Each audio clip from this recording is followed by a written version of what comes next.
Assalamualaikum warahmatullahi wabarakatuh. Salam sejahtera dan salam sehat kepada para senior, guru besar, sejawat sekalian yang tetap setia serta menyempatkan waktu mengikuti acara publikasi Objin Surabaya.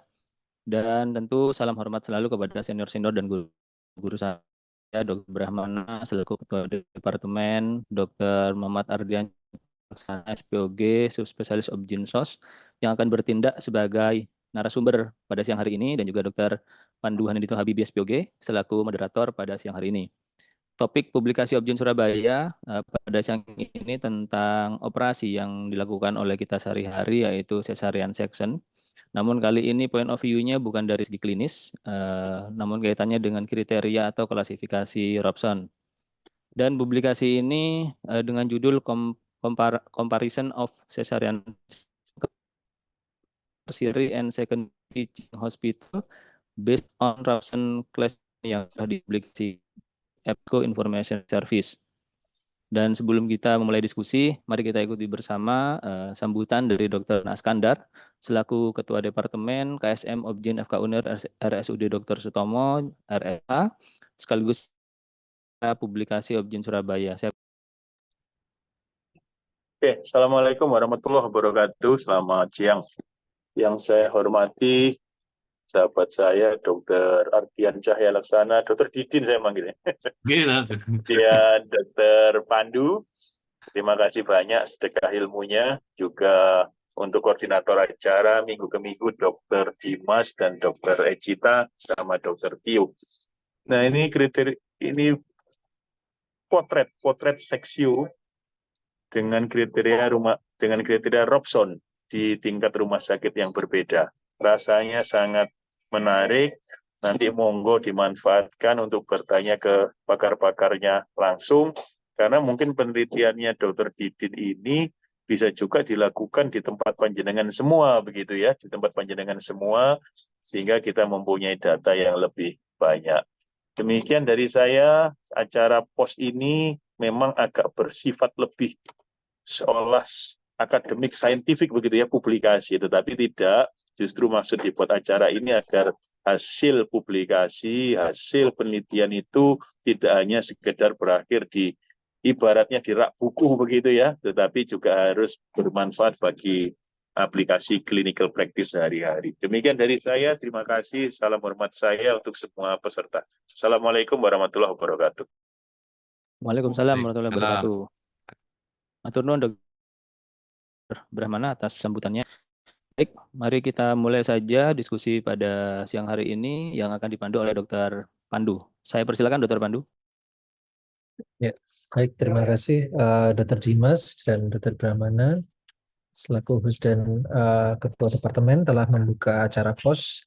Hari ini POS yang seri ke-12 ya, tentang kriteria Robson. Jadi sebagai pendahuluan, kriteria Robson ini merupakan kriteria yang digunakan untuk menilai klasifikasi mungkin indikasi seksio cesarean yang memang sehari-hari kita lakukan sebagai SPOG.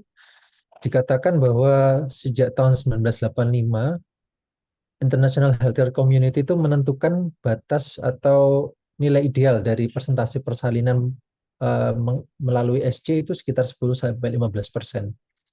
Jadi kalau kurang mungkin fasilitas kesehatannya yang terbatas jumlahnya. Kalau lebih itu juga ternyata tidak menambah keselamatan ibu dan bayi. Jadi idealnya sebetulnya sekitar 10-15%. Nah, ternyata data dari Riskesdas atau riset kesehatan dasar tahun 2018, rata-rata persentase persalinan SC di Indonesia itu adalah sekitar 17,6%, yang mungkin nanti akan dijabarkan oleh Dr. Ardian lebih lengkap lagi, Dr. Didin. Nah, bagaimana hasil penelitian Dr.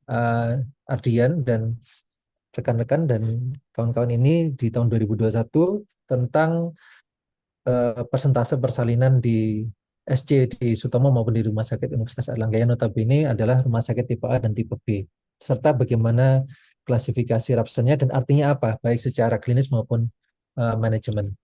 Silakan Dr. Muhammad Ardian, senior saya dan guru saya, untuk mungkin bisa memaparkan materinya, Dok. Terima kasih Dr. Pandu, Dr. Dimas, dan Dr. Brahmana. Bismillahirrahmanirrahim. Assalamualaikum warahmatullahi wabarakatuh. Selamat siang, salam sehat untuk kita semua dan selamat menjalankan ibadah puasa bagi yang menjalankan puasa Ramadan. Alhamdulillah, alhamdulillahirabbil alamin. Wassalatu wassalamu ala asrofil anbiya'i wal mursalin wa ala alihi wa sahbihi ajmain amma ba'du. Sejawat sekalian, senior sekalian saya hormati, terima kasih atas kesempatannya.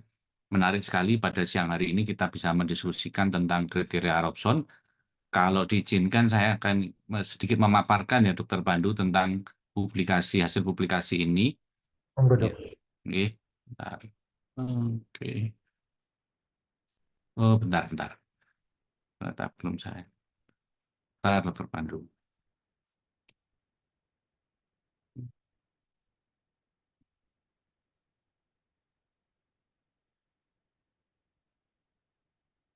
Jadi kalau melihat Robson ini, saat ini saya yakin bahwa sejawat sekalian sudah sangat familiar mengingat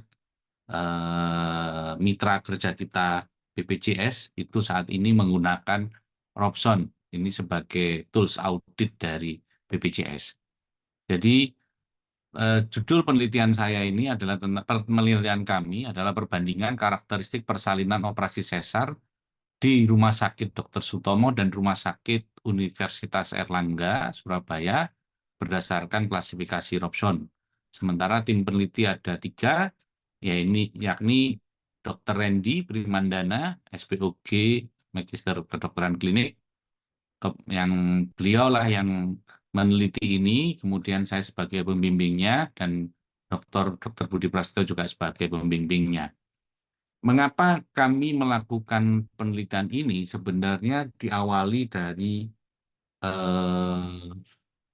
pada saat itu ada pertemuan itu di pertemuan dengan BPJS dengan tim KNKP menelisik bahwa angka SC rate di Jawa Timur itu sudah lumayan tinggi, bahkan di beberapa daerah, kabupaten, RSUD juga ada yang disinyalir angkanya sudah menurut BPJS ya di atas rata-rata. Nah, oleh sebab itu menarik untuk kita pelajari tentang Robson agar ada potret yang lebih objektif sehingga rumah sakit maupun SPOG ini bukan menjadi tempat salah saja dari BPJS, tapi harusnya ada sebuah tools yang bisa menjembatani apakah benar memang hanya SC rate saja ataukah yang lain yang harus kita potret begitu. Sehingga menurut kami klasifikasi Robson ini adalah salah satu yang jadi solusi gitu ya. Jadi kalau kita lihat di dunia bahwa memang latar belakang kita sudah tahu SC ini menjadi sekarang bukan lagi terapi tapi menjadi masalah. Bahkan WHO mengatakan sudah menjadi endemi. Nah, karena makin lama makin naik. Kalau dilihat di sini angka SC rate ini tinggi malah di negara-negara maju. Yang merah ini adalah negara-negara maju. Sementara negara-negara berkembang atau sedang berkembang malah SC rate-nya relatif rendah. Ini memang lama ya, temuan lama 2015, berarti 9 tahun yang lalu. Mungkin sekarang sudah berubah, tapi dari sini ini ternyata menjadikan perhatian oleh WHO. Nah, bagaimana dengan di Indonesia? Di Indonesia, menurut data Riskesdas itu angka SC rate kita 17,6. Ini dibandingkan dengan data dari seluruh persalinan. Ya, data dari seluruh persalinan. Kemudian di 2019 dari pengguna BPJS, berarti kurang lebih 5 tahun yang lalu, itu kurang lebih persalinan SC adalah 36%. Jelas angka ini memang tinggi kalau dibanding dengan angka komunitas, sehingga menurut hemat kami angka 36% tidak bisa jadi pegangan karena denominatornya masih banyak persalinan yang tidak dengan BPJS di tahun itu. Oleh sebab itu memang diperlukan sebenarnya survei atau sensus nasional untuk melihat ini agar lebih menjadikan kita mendapatkan angka yang lebih tepat. Sementara itu, menurut BPJS, kalau dari aspek efisiensi, maka klaim inasi bijis tahun 2018 itu pembedahan operasi sesar ringan itu menghabiskan kurang lebih 4 triliun rupiah, sebuah jumlah yang tidak sedikit ya, tetapi kita juga harus melihat ini dari kacamata yang lebih objektif. Kami memang meneliti di 2 rumah sakit ini. Mengapa? Karena ini adalah rumah sakit pendidikan, aksesnya jauh lebih mudah, kemudian data kami juga sudah ada, tapi 2 rumah sakit pendidikan ini menjadi rumah sakit yang punya karakter yang berbeda. Rumah sakit Universitas Airlangga adalah rumah sakit umum tipe B, sementara Rumah Sakit Dr. Sutomo kita ketahui bersama adalah top referral hospital atau rumah sakit umum tipe A. Nah, ini menjadi hal yang menarik. Kita ingin tahu bagaimana sebenarnya klasifikasi Robson di 2 rumah sakit ini. Sama-sama pendidikan, apakah sama karakteristiknya ataukah berbeda? Nah, oleh sebab itu rumusan masalahnya seperti yang saya sampaikan tadi, apakah bagaimana karakteristiknya, kemudian bagaimana perbandingan karakteristik persenan SC di dalam klasifikasi Robson. Ya. Nah, membandingkan karakteristik SC ini tujuan umumnya, penelitian ini tahun 2021, tetapi data yang kami ambil 2019. Mengapa?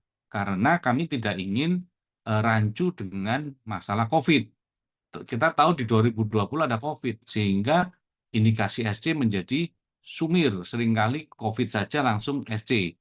Sehingga sangat tidak objektif kalau pada saat COVID kita masukkan sampel penelitian. Sehingga kita sampelnya hanya di 2019 atau pra-COVID.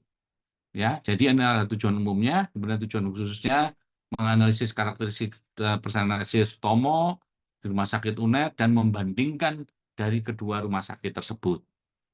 Ya, saya langsung saja kita ketahui bersama di Rumah Sakit Dr. Sutomo adalah rumah sakit terbesar, salah satu terbesar di Indonesia Timur, dan saat ini tempat tidurnya bednya 1.500, cukup banyak. Sementara Rumah Sakit UNER pada saat penelitian bednya 237, saat ini ada 400.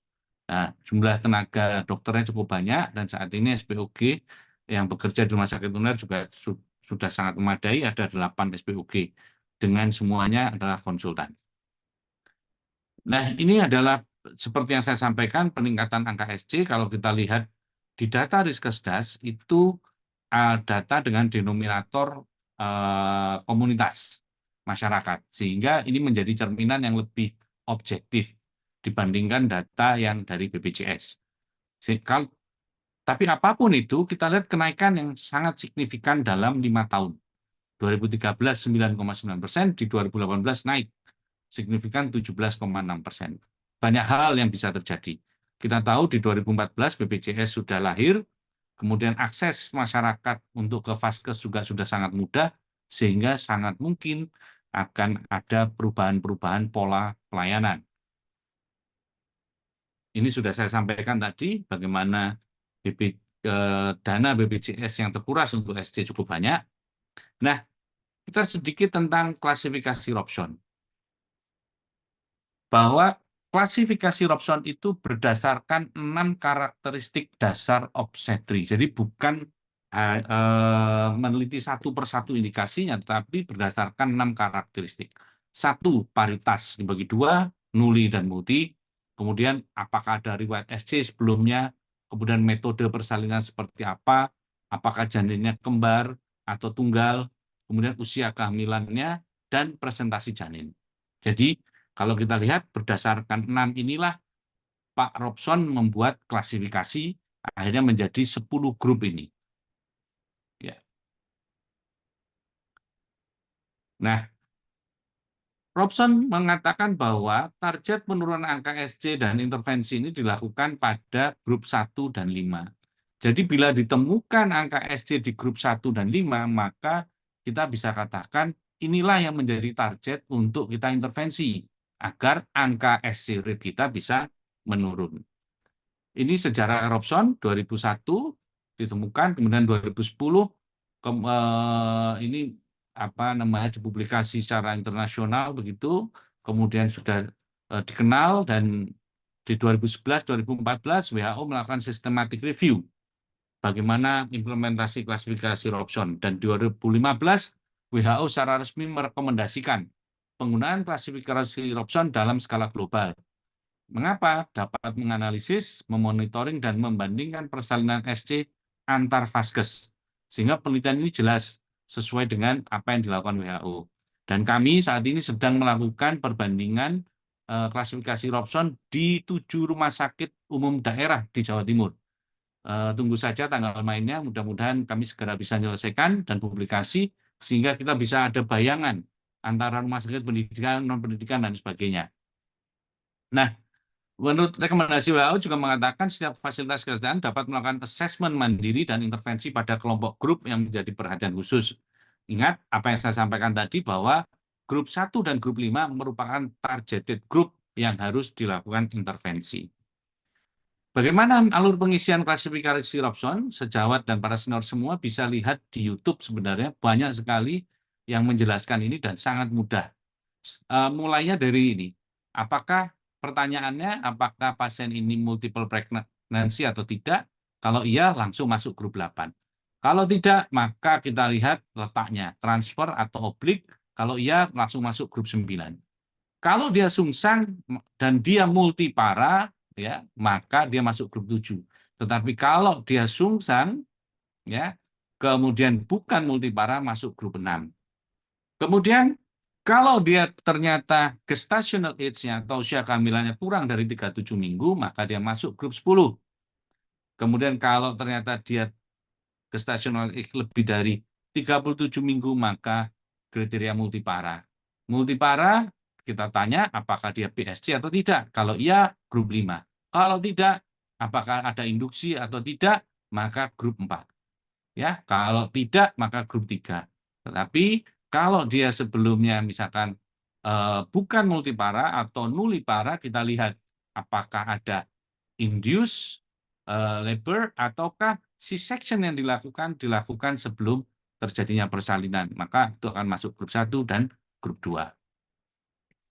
Nah, ini adalah tabel klasifikasi Robson. Jadi sejawat sekalian, bila belum membuat ini, maka kita berlatih untuk membuat ini di VK, kemudian untuk menganalisis bagaimana klasifikasi Robson ini. Karena nanti di sini kita setelah tahu pasien per pasien masuk grup mana, jumlahnya berapa, maka akan diklasifikasikan berdasarkan kolom ini, yaitu sampai 7 atau sampai 8 kolom.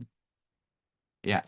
Nah, nanti akan yang menentukan di sini adalah kontribusi relatif SC, yaitu prosentase SC pada masing-masing grup. Jadi grup 1 itu idealnya berapa? Grup 2 idealnya berapa? Robson sudah menentukan prosentase SC di masing-masing grup. Ini sangat memudahkan kita untuk melihat, mengevaluasi apa benar indikasi-indikasi SC yang sudah kita lakukan selama ini dan bagaimana nanti memilih intervensinya. Ini adalah penelitian-penelitian klasifikasi Robson yang dilakukan di beberapa negara, di Prancis, Turki, Thailand, Singapura, India. Di Indonesia yang kami dapatkan itu baru 2. Satu di Rumah Sakit Cipto Mangunkusumo pada tahun 2013 dengan SC rate di RSM sebanyak 48,04%. Kedua di Rumah Sakit Sanglah. Nah, oleh sebab itu kami sangat berharap bagi sejawat semua yang ingin barangkali untuk menilai klasifikasi Robson atau bergabung dengan kami dalam penelitian klasifikasi Robson ini, kami akan sangat senang dan kami nanti akan membantu bagaimana melakukan intervensi-intervensi yang bisa dilakukan. Nah, hipotesa dari penelitian ini sebenarnya adalah di Rumah Sakit Dr. Sutomo, idealnya grup Robson yang dominan adalah grup 6 sampai 10. Sementara grup Robson 1 sampai 5 adalah dominan di Rumah Sakit Universitas Airlangga. Nah, nanti kita lihat pada hasilnya bagaimana. Jenis penelitian, tempat penelitian saya lewati saja. Kemudian ini kriteria ini juga saya lewati. Ini adalah alur penelitian, saya lanjutkan saja pada hasil dan pembahasan. Kita lihat di Rumah Sakit Dr. Sutomo, SC rate-nya cukup tinggi dan ini adalah satu hal yang keniscayaan mengingat Sutomo adalah top referral hospital. Nah, kalau kita hanya melihat SC rate yang tinggi dan kemudian menyimpulkan ada masalah, menurut saya itu tidak bijak. Karena kita harus lihat dulu, ada apa sebenarnya SC rate yang tinggi? Di grup mana SC rate yang tinggi ini? Ya, karakteristiknya ternyata banyak multipara. Usianya 20 sampai 34 tahun. Nah, yang saya lingkari merah ini, ternyata usia kehamilan yang dirujuk itu kurang dari 37 minggu yang mendominasi. Nah, ini yang nanti kita lihat di Robson-nya. Sementara berbeda dengan rumah sakit UNER, di mana SC rate-nya relatif lebih rendah meskipun masih di atas angka normatifnya. Tapi kita lihat lagi, multipara sama, usianya sama, namun yang berbeda adalah usia kehamilan. Rumah sakit tipe B rupanya lebih banyak pada usia 37 sampai 40 minggu. Nah, sejawat sekalian yang saya hormati, ini adalah hasil dari klasifikasi Robson yang kita hitung gitu ya. Ternyata yang paling mendominasi yang bawah ini, yaitu ya ada 395 SC ya, jumlah SC di grup 10 ini berarti kurang dari 37 minggu ya. Dari 1544. Kalau dari seluruh SC ada dibagi 798 sehingga ketemunya bahwa ada 49,5% itu berkontribusi pada angka SC di Rumah Sakit Dr. Sutomo. Grup 10 adalah grup di mana angka usia kehamilan kurang dari 37 minggu. Grup 5 adalah tentang bekas seksio, di mana bekas seksio ternyata ada 101 kasus bekas seksio dari 798, artinya 12,6%. Gagal induksi pada multipara 84 gagal atau 10,5%. Kalau kita lihat dari 3 teratas ini, maka adalah sebuah keniscayaan. Karena apa? Ternyata yang dirujuk ke Rumah Sakit Dr. Sutomo dan harus mendapatkan SC adalah yang memang tujuannya memerlukan NICU dan ICU. Karena memang di Sutomo sangat memadai. Begitu. Bagaimana dengan Rumah Sakit UNER? Nah, ini kebanyakan di rumah sakit di Indonesia ada rumah sakit umum tipe B. Nah, kalau kita lihat yang paling banyak adalah bekas seksio. Bekas seksio 26,6%. Yang kedua, ini adalah induksi persalinan pada primipara ini. Kalau grup 2 ini. Kok gagal? Banyak yang gagal. Nah, ini induksi juga. Nomor 4 pada multipara. Nah, jadi kalau kita lihat di sini, maka ini ada masalah dengan masalah induksi. Jadi kita tidak hanya melihat tingginya SC-nya saja, tapi masalah apa yang sebenarnya bisa dilakukan intervensi. Nah, ini kalau kita detailkan lagi, Robson sudah membuat acuan bahwa pada populasi grup 1-2 itu idealnya nggak lebih dari 35%. Populasi kemudian grup 3-4 30%. Nah, ini kita lihat ya, populasi multipara ternyata lebih banyak ya. Nah, ini juga sebenarnya kalau kita lihat polanya relatif sesuai dengan Robson ya. Di Rumah Sakit UNER untuk yang SC sebelumnya, kemudian di SC 11, kemudian di Rumah Sakit Dr. Sutomo 13, maaf kebalik, ini Sutomo dan ini Rumah Sakit UNER dan seterusnya. Dan kalau kita lihat di grup 10 ini yang sangat menonjol adalah ini. 42,7% dilakukan SC karena prematuritas. Ya, prematuritas. Ya. Dan ini kalau kita lihat BPAC ya di grup 5, saya langsung saja pada grup 5, Robson mengatakan angka normatifnya adalah 60%. Sementara di Rumah Sakit UNER 77%, Sutomo 57%. Apa maknanya? Maknanya adalah Rumah Sakit UNER mungkin harus ada PR-nya. Bagaimana meningkatkan persalinan VBAC dibandingkan Rumah Sakit Dr. Sutomo. Karena Rumah Sakit Dr. Sutomo sudah lebih sedikit dan di bawah angka normatif yang ditentukan oleh Robson. Ya. Jadi kesimpulannya adalah kalau kita lihat di sini, di Rumah Sakit UNER grup 5 lebih tinggi. Grup 2 dan 4 lebih tinggi. Grup 5 adalah VPAC, grup 2 dan 4 adalah gagalnya induksi pada multi dan nulipara. Sementara di Rumah Sakit Dr. Sutomo, grup 10 yang lebih tinggi. Dan ini setelah dilakukan uji statistik bermakna. Ya.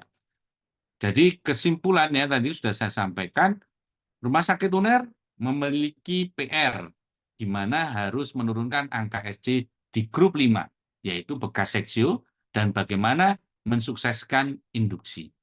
Sementara Rumah Sakit Dr. Sutomo relatif PR-nya tidak terlalu banyak. Kenapa? Karena memang merupakan rujukan, jadi dimaklumi karena grup 10-nya yang lebih menonjol. Mungkin itu saja dari kami. Nanti kita bisa diskusikan bersama tentang bagaimana aplikasi Robson dan bagaimana intervensi yang perlu dilakukan. Demikian Dr. Pandu yang bisa saya sampaikan. Terima kasih. Assalamualaikum warahmatullahi wabarakatuh.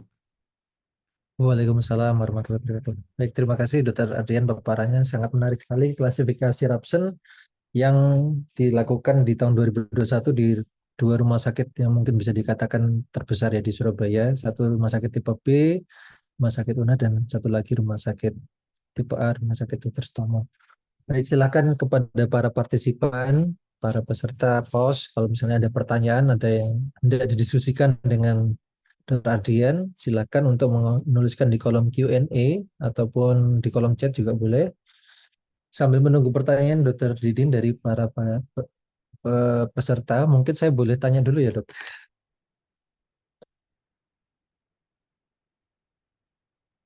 Dr. Didin, Ya, silakan. sambil kita nunggu ya, Dok. Termute. Ya, siap, Dok. Mungkin ini perlu lebih jelaskan lagi ya, Dok, bahwa kriteria Robson ini bukan satu-satunya begitu ya, Dok, ya, untuk menilai klasifikasi seksio sesaria. Jadi mungkin ada kriteria Robson, kemudian ada kriteria lain seperti kriteria Deng, kriteria Cleary, itu mungkin bisa dijelaskan, Dok, superioritas kriteria Robson dibandingkan kriteria lainnya untuk menilai klasifikasi SC ini, Dok. Ya, ya, ya. Terima kasih, Dr. Pandu. Ini pernah jadi referat salah satu PPDS kita ya, tentang penilaian klasifikasi ini ya. Dan mengapa Robson itu dipakai? Karena lebih mudah, lebih sederhana, kemudian dan dia apa ya, langsung melakukan klasifikasi pada hal-hal mendasar dari masalah obstetrik. Tadi seperti saya jelaskan ada 6 hal tadi ya. Ada paritas, bekas SC, kemudian in labor atau tidak, kemudian letaknya dan sebagainya. Jadi WHO pun mengatakan mengapa kriteria Robson digunakan karena lebih mudah, lebih applicable gitu, dan dapat digunakan pada semua tempat, baik itu negara maju, berkembang, atau negara belum berkembang. Demikian, Dr. Pandu.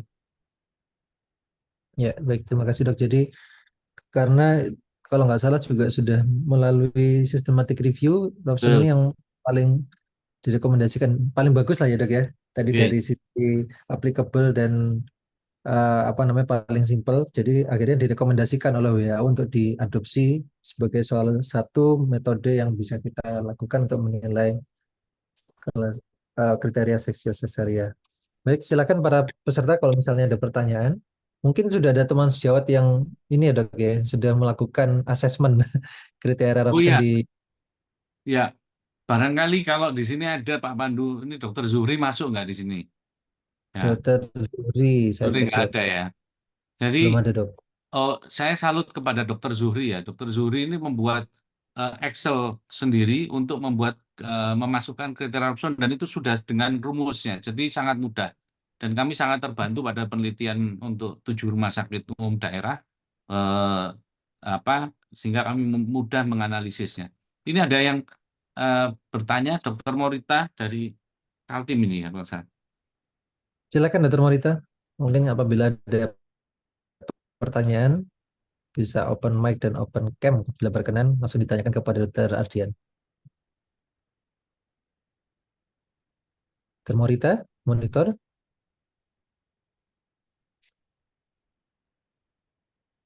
Dokter Morita bisa dengar kami, Dok? Masih belum sepertinya, Dokter Didin. Oke. Ya, baik. Jadi mungkin saya lanjutkan ya, Dok. Apa namanya? Seandainya ini ada teman sejawat SPOG, senior senior dan sejawat SPOG di daerah atau di rumah sakitnya masing-masing, apa sih kira-kira urgensinya, Dok, untuk melakukan assessment Robson ini, Dok? Kalau dari kacamatanya SPOG ini, Dok, bukan dari kacamatanya rumah sakit gitu. Ada nggak ke keperluan kita atau kepentingan kita gitu, Dok, untuk melakukan Ya, ini assessment keperluan ini? kita maka kita harus lagi kembali kepada sumpah kita sebagai dokter ya, bahwa kepentingan pasien itu lebih diprioritaskan, kan begitu. Nah, kalau kepentingan dan keselamatan pasien menjadi prioritas, maka ternyata kan angka SC tinggi itu tidak menurunkan angka kematian ibu. Bahkan dikatakan SC itu kan bukan eh, bukan sesuatu yang tanpa efek samping gitu, Resiko. tanpa risiko. Dan ke depan juga kita lihat sekarang Dokter Rozi dan kawan-kawan sangat sibuk dengan plasenta akretanya. Yaitu juga kita harus berpikir bahwa kita berkontribusi loh terhadap hal itu kan gitu ya. Nah, oleh sebab itu menurut saya sebagai dokter, kalau pertanyaan Dokter Pandu tadi, apa urgensinya? Urgent dok. Ya, Urgentnya satu Jen ya. adalah kita dalam melakukan pekerjaan kita kan perlu evaluasi. Apakah selama Ya, ini yang kita lakukan ini sudah tepat gitu, gitu. Dan sudah tepat untuk mengutamakan kepentingan pasien dan keselamatan pasien. Dan jangan sampai ternyata kita melakukan hal-hal yang nanti notabene akan menyulitkan di kemudian hari. Itu pertama. Kedua, dari aspek manajerial, saya selalu mengaitkan ini, Dokter Pandu. ya. Ini sangat penting bagi rumah sakit manapun sebagai senjata kita dalam berargumentasi dengan BPJS. Nanti BPJS hanya Hmm. melihat tingginya angka SC, meskipun harusnya BPJS harus paham. Di era BPJS ini pasti angka SC akan tinggi di rumah sakit. Karena yang datang adalah yang patologis. Jadi denominatornya bukan denominator dari seluruh persalinan itu, tapi dari seluruh persalinan patologis. Kan seperti itu harusnya. Nah, untuk menjadikan bahwa kita sudah melakukan hal yang lebih baik, maka dengan kriteria Robson ini kita bisa berargumentasi dengan rekan kita BPJS bahwa misalkan Robson di kita 1 sampai 5 ternyata tidak terlalu tinggi, tapi orang merujuk karena misalkan karena kelainan letaknya, karena plasenta previa dan sebagainya, atau karena prematuritas itu yang relatif lebih diampuni, gitu, lebih dimaklumi, barangkali begitu. Ya. Seperti yang saya sampaikan di kesimpulan bahwa Rumah Sakit UNER punya PR nih, meskipun Sutomo angka SC-nya lebih tinggi, tapi bukan berarti Sutomo angka SC lebih tinggi harus diturunkan. Ya tidak juga. Ternyata dari klasifikasi Robson, Sutomo paling banyak adalah grup 10. Kita tahu Robson mengatakan yang bisa diintervensi adalah grup 1 sampai grup 5 gitu. Dan itu Rumah Sakit UNER ternyata lebih banyak. Itu sekedar wawasan Dokter Pandu bagaimana melihat Robson ini sebagai senjata kita melakukan argumentasi atau advokasi apabila ada pertanyaan dari BPJS. Baik, Dok. Ya, Selain patient safety juga ya, Dok ya. ya, ya, ya. Oke. Ada Ya, pertanyaan ya? mengingatkan belum belum ada, Dok. Mengingatkan Oh, lagi para direkam atau tidak? ya. Ada rekamannya Dokter Fauzan nanti di apa namanya ditaruh di YouTube-nya apa ya, sebentar saya cek YouTube-nya ak- nama channelnya Post Opjin, POS Opjin. Jadi nanti yang mau buka-buka lagi post yang lama-lama di selama silakan search di YouTube POS Opjin. Ya, Pakai Y ya, Opjinnya. Jadi baik Dokter Ardin tadi Dokter Ardin sudah beberapa kali menyampaikan bahwa sebetulnya kalau ternyata SC-nya banyak di kategori Robson 1 sampai 5 itu seharusnya bisa diperbaiki ya Dokter Ardin ya. betul. Contoh Nah, begini, Dokter Pandu. sedangkan 6 sampai 10 cenderung bisa diterima ya. Ya, Ya, contoh gimana begini. Dok? Kan ada apa? Hmm. Ada ada statement bahwa Primipara itu kalau bisa lahir spontan per vaginam kan begitu. Karena apa? Kalau sudah Ya, kalau sudah atau nulipara itu kemudian SC, takutnya kemungkinan SC berikutnya kan lebih tinggi. Nah, ya, kalau ternyata kita kok primiparanya atau nuliparanya kok tinggi SC. KSC-nya, berarti harus ada intervensi.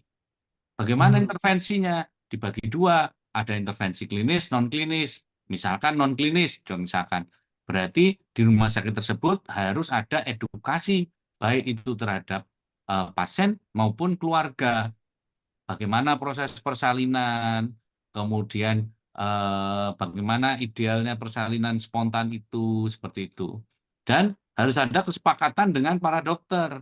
Misalkan ada pengetatan indikasi SC pada nuli atau pada primipara misalkan. Nah, itu intervensi klinis. Nanti ada SOP dari KSM Objin misalkan. Nah, ini yang ada salah satu penelitian PPDS kami yang sedang kami lakukan gitu untuk melakukan intervensi ini. Ini menarik. Dari intervensi ini nanti kita akan lihat Robson yang tahun lalu seperti apa, yang setelah ini ternyata misalkan, oh ternyata grup Robson 1, 2 kita udah mulai turun misalkan. Sudah sesuai dengan normatifnya Robson. Nah, itu menjadi, kita kan menjadi semangat nanti untuk melakukan perbaikan-perbaikan. Jadi tidak menghakimi orang, tetapi tidak menghakimi sejawat kita, tetapi mengajak dengan berdasarkan data begitu. Dan Ya, juga ya. mengajak kepada pasien. Saya yakinlah Dokter Pandu juga ada pasien yang awalnya spontan tiba-tiba karena rasa sakit saja minta SC misalkan. Kan sekarang ada yang kayak gitu kan. Ada yang Iya, ada, Dok. pasien yang bekas SC nggak mau VPSI, udah dok langsung sesar. Apalagi dia ada BPJS ya, merasa saya nggak mengeluarkan biaya, oh kayak gitu. Nah ini yang perlu ada kesepahaman antara pasien, dokter maupun manajemen rumah sakit. Demikian Dokter Pandu. Ya, baik dok. Terima kasih. Ini ada pertanyaan dok dari Oke. Anonymous. Jadi, saya bacakan ya dok. Izin Dokter Ardian, bagaimana dengan SC yang indikasinya masalah medis, misal kelainan jantung? Apakah juga bisa diklasifikasikan dengan kriteria Rapsen? Apa kaitan kriteria ini dengan BPJS? Jadi yang pertama, karena Rapsen itu tidak secara detail, misalnya kelainan jantung gitu ya dok ya. Tadi kan Tidak. ada enam hal yang dinilai oleh Rapsen. Nah ini bagaimana? Pertanyaan terkait itu. Dan yang kedua, apakah kaitan kriteria ini dengan BPJS? Jadi mungkin tadi Dr. Adrian juga sudah menyampaikan bahwa SC-nya sedang disorot karena itu pengeluaran terbesar ya dok ya untuk BPJS. Jadi Betul. akhirnya diutak. Sesuai indikasi nggak kira-kira? Mungkin Dr. Adrian bisa menjelaskan lebih detail, lebih lengkap dok. Silakan dok. Oke. Saya kembali lagi ke Robson ya. Robson itu filosofinya itu ada 6 karakteristik dasar obstetri yang dinilai. Loh, kenapa kok nggak sakit jantung, sakit paru, dan sebagainya? Tidak, karena itu bukan karakteristik dasar obstetri. Gitu. Nah, kemudian dimasukkan di mana? Ya monggo. Kalau itu kan jantung, masa jantung sampai 100 pasien dalam setahun? Tidak kan? Ya masukkan dalam kriteria dasar obstetri itu. Paritasnya, riwayat SC, metode dia sudah in labor atau belum, jumlah janin, usia kehamilan, dan presentasi janin. 6 ini menjadi pegangan. Jadi tidak usah terlalu berpikir nanti jantungnya masuk di mana, tapi kita lihat dari pasien yang sakit jantung ini, karakteristik dasar obstetri masuk di mana. Itu yang kita klasifikasikan Robson. Kemudian pertanyaan kedua, apa kaitan kriteria dengan BPJS? Ya, saya sampaikan kembali bahwa BPJS itu kadang melihatnya hanya gelondongan. SC rate di rumah sakit A misalkan, ini kok tinggi sekali gitu. Nah, ini ada beberapa BPJS yang sudah melihat ini, kemudian minta klasifikasi Robson. Nah, kitalah yang sebenarnya terbantu dengan klasifikasi Robson. Kalau bisa ya, memang dari Robson ini memang indikasi, misalkan grup 1 sampai 5 tidak terlalu banyak dibandingkan grup 6 sampai 10 misalkan gitu. Atau yang VBAC-nya itu tidak terlalu menonjol. SC-nya misalkan, atau kita berhasil melakukan VBAC lebih banyak di rumah sakit itu. Nah, ini yang dengan pengetahuan klasifikasi Robson kita bisa berargumentasi kepada sejawat kita di BPJS. Demikian Dokter Pandu. Ya, Baik, terima kasih Dokter Dian. Ini ada pertanyaan lagi dari Anonymous Attendees. Sepertinya sih orang yang sama karena mengucapkan terima kasih atas jawaban Dokter Didin sebelumnya. Meskipun anonimus ya. Mau menanyakan dokter untuk tips dan trik intervensi kegagalan induksi seperti apa? Karena melihat Ya, di daerah juga kadang-kadang angka kegagalan induksi juga masih tinggi seperti di rumah sakit UNER. Bagaimana ya, menurut dokter? ya, Intervensi ya. yang manjur Ini, cepat ya, ya. Saya karena tidak bisa banyak memberikan resep yang paling manajemen. manjur karena masing-masing daerah punya karakteristiknya. Iya, iya. Jadi kita tahu bersama induksi itu dilakukan apabila memang serviksnya sudah matang begitu. Nah, Iya. mungkin saya harus sampaikan, saya dari Rumah Sakit UNER gitu ya. Kami pernah menggunakan misoprostol dengan dosis 50 mikrogram per vaginam per 6 jam begitu. Ternyata ada efek samping sehingga dosisnya kita turunkan jadi 25. 25 ternyata Hmm. kita evaluasi gagal induksinya banyak. Tuh. Kemudian ada metode dibandul. Itu kan ya, Dokter Pandu ya. Sekarang Iya, iya. BPJS kan dibandul gitu. Nah, ternyata berhasil gitu. Jadi dengan metode ini dan itu kan evidence base berhasil angka keberhasilan induksinya meningkat gitu. Jadi monggo kerso masing-masing rumah sakit pasti punya kesepakatan dengan sejawat yang lainnya. Dosis misoprostolnya, kemudian pematangan serviks dengan metode lain barangkali dan sebagainya. Ada rumah sakit yang juga mengkriteriakan kami tidak mau beresiko dengan pemberian misoprostol karena risikonya sangat berat. Jadi kami lakukan langsung oksitosin drip misalkan begitu. Tapi memang risikonya angka kegagalan induksinya juga tinggi, ya. Jadi ini juga berkaitan kalau kita lihat dengan alos. Kalau induksinya berlama-lama, alosnya juga makin banyak, makin lama, rumah sakit juga rugi. Nah, ini juga seperti buah si malakama. Oleh sebab itu perlu intervensi yang lebih bijak dan dipilih masing-masing rumah sakit pasti punya dasar dan memilih evidence base terbaik dalam hal induksi agar tujuan induksi bisa berhasil lahir spontan itu bisa tercapai. Demikian Dokter Pandu. Ya, baik, terima kasih dok. Karena di era pembiayaan JKN seperti sekarang itu kayak dua sisi mata pisau ya dok ya. Kalau kita pengennya Betul, ideal itu kadang-kadang kepentok dengan kendali biayanya gitu ya dok. Jadi betul. kita harus pintar ini memanagenya ini. Dokter Ya, Adian mungkin buat pengalaman di manajemen dan sebagai klinisi sekaligus ya dok. Jadi ambil ya, jalan tengahnya itu resepnya ya. sesuai Ini rekomendasi dokter ini Adian contoh, harus contoh, ya, contoh Pak Pandu.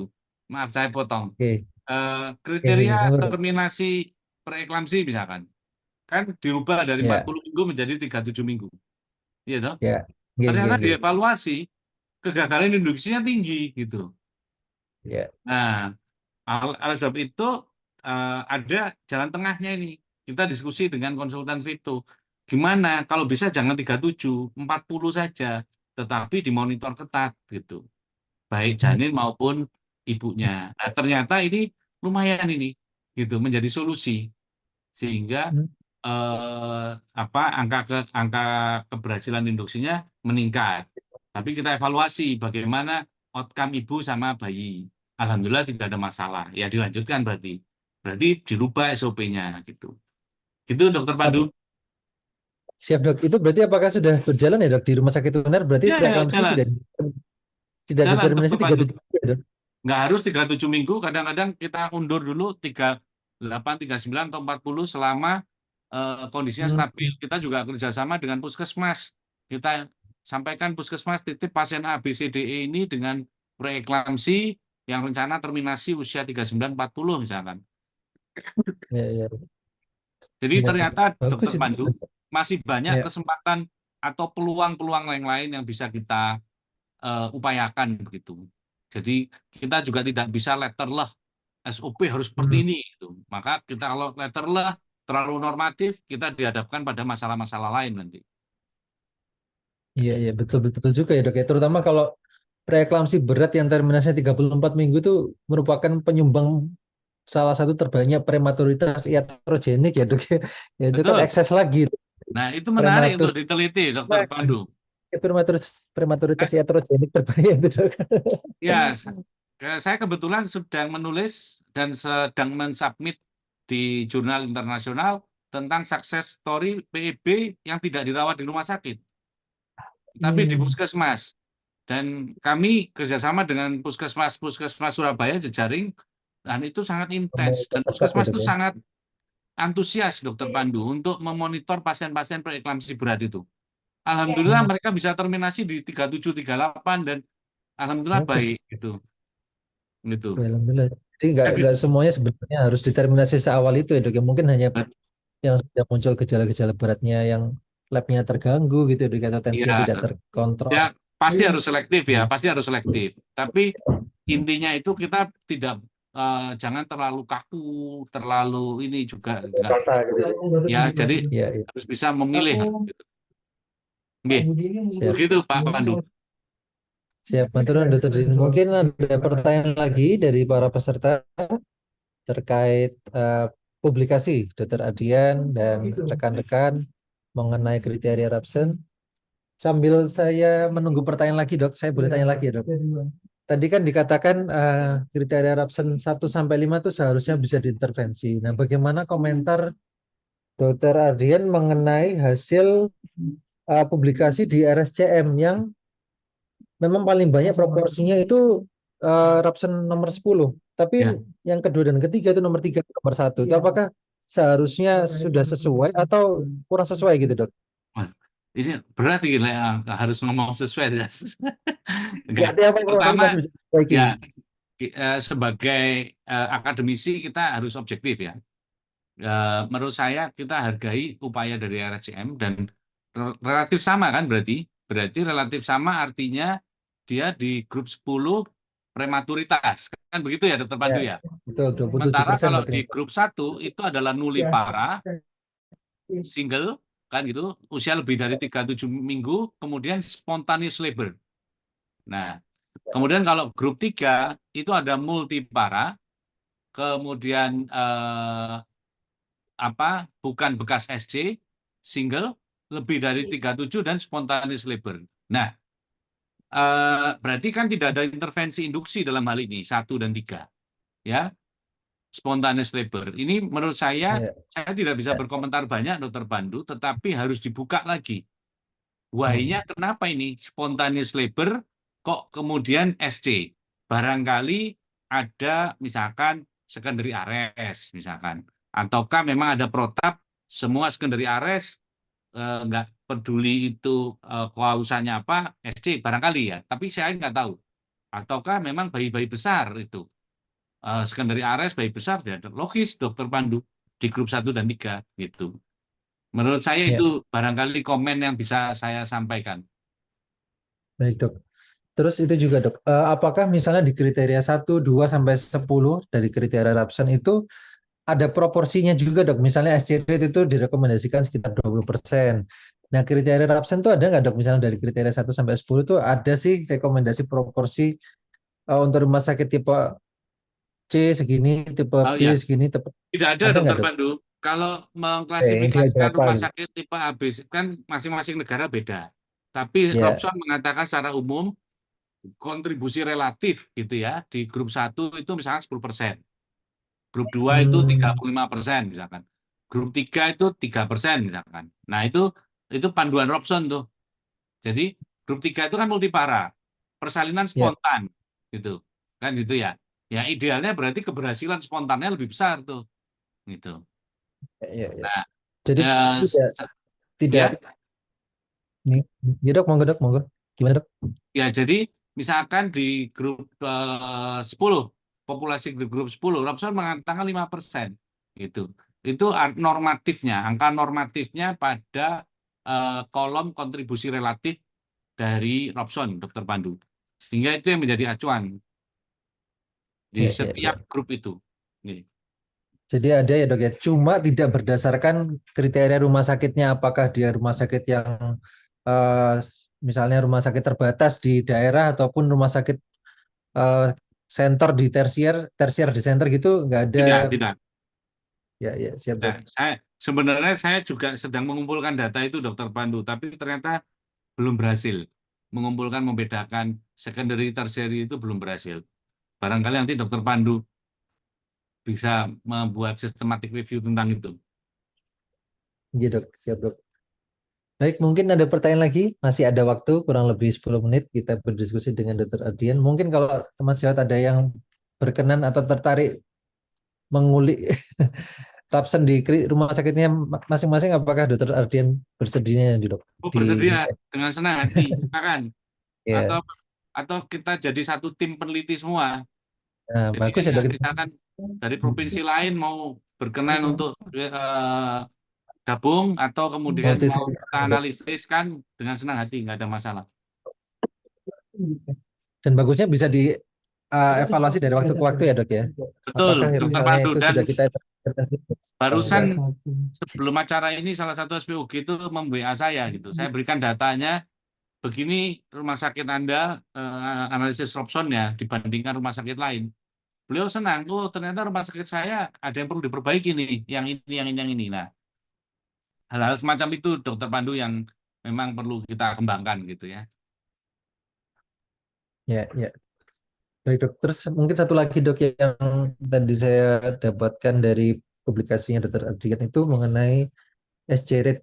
SC rate di Riskesdas itu 18%, kemudian dari BPJS datanya 36%, kemudian di Sutomo 50% tuh mungkin masih wajar ya dok ya. Nah cuma Ya, tadi itu ada perbandingan data itu di Perancis dok. Perancis itu 13% tuh ya, apa ya perbedaannya? Sedangkan di Turki itu dengan 1.500 rumah sakit, kalau nggak salah 1.500 tadi dok, itu angkanya sekitar 30 sampai 50%. Itu apakah di negara maju memang karena indikasinya seksio yang ketat atau bagaimana dok? Bagaimana mungkin ada kiat-kiat gitu ya dok, di negara maju, apakah memang harus eh, indikasinya harus ketat, ada SPO yang ketat atau bagaimana sehingga Perancis ini bisa bisa membatasi atau menjaga di angka 13% itu dok, bagaimana dok? Sedangkan kalau negara ya, Asia yang lain, saya lihat 30 sampai 50% dok. Turki, ya Thailand, itu Singapura. dari penelitian ya Pak Pandu ya. Dari Oke. penelitian-penelitian itu ya yang tadi saya sampaikan. Mungkin saya share dulu slide-nya itu ya. Nah, yang mana? Oh, sorry, yang di atas ya. Bentar, Ya, tadi ya. penelitian-penelitian lain itu ya. Ya, betul dok. Bentar, Pak Pandu.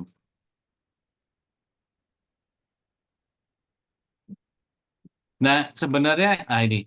Saya Nah coba itu jawab ya Pak Pandu. Ini kan dia meneliti di 13 Vaskes ya. Di ya, 2014, ini di 1.500 ya di Turki. Dengan rata-rata CS rate-nya tinggi sekali ya, 51. ya. Itu kan Thailand besar 500 rumah sakit. 24 ya. Kemudian Singapura ini di satu rumah sakit ya. Satu rumah Hmm. sakit Dokter Pandu itu 33 relatif hampir sama dengan rumah sakit UNER. Ya, Kemudian ini di India satu rumah sakit saja. Nah, kembali ke pertanyaannya Dokter Pandu. Tapi kalau lihat data WHO Dokter Pandu, ini memang ya, fenomena yang agak menarik ya menurut saya. Data WHO itu malah nah, kalau kita lihat di sini, SC rate di negara maju itu lebih tinggi. Kalau Perancis itu kan daerah sini ya, iya. nah, mungkin yang dipilih memang pas yang rendah atau bagaimana. Tapi begini, Hmm, pengalaman yang saya baca memang kalau di negara maju ini indikasi SC-nya jauh lebih ketat, ya, berat ya. jauh lebih ketat. Kemudian pendidikan, nah penting sekali Dokter Pandu.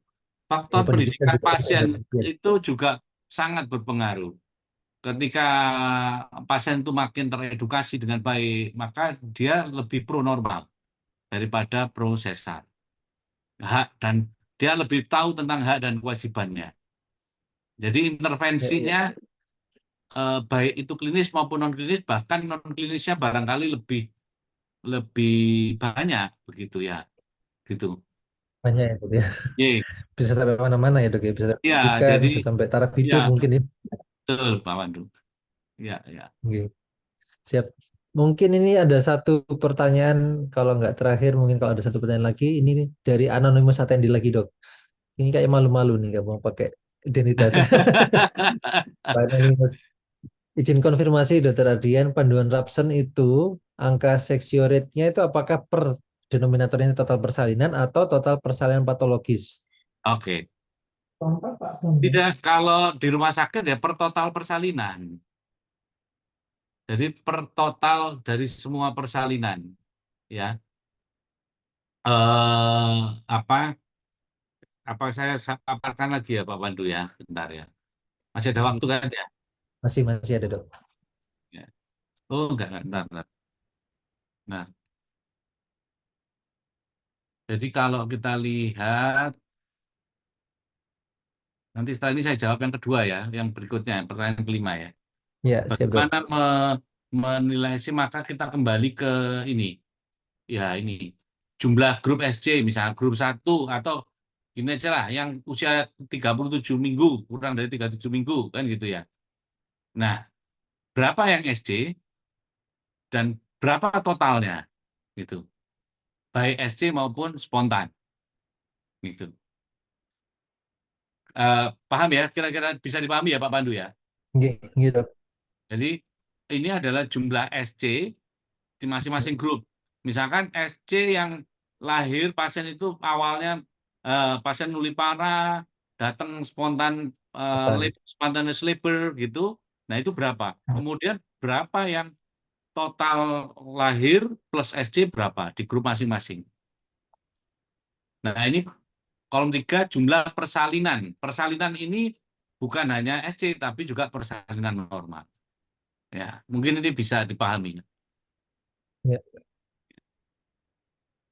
Nggih. Saya jawab yang kelima ya Pak Pandu. Nggih dok, monggo dok. Ya, atas permintaan pasien sekarang meningkat ini Pak Pandu.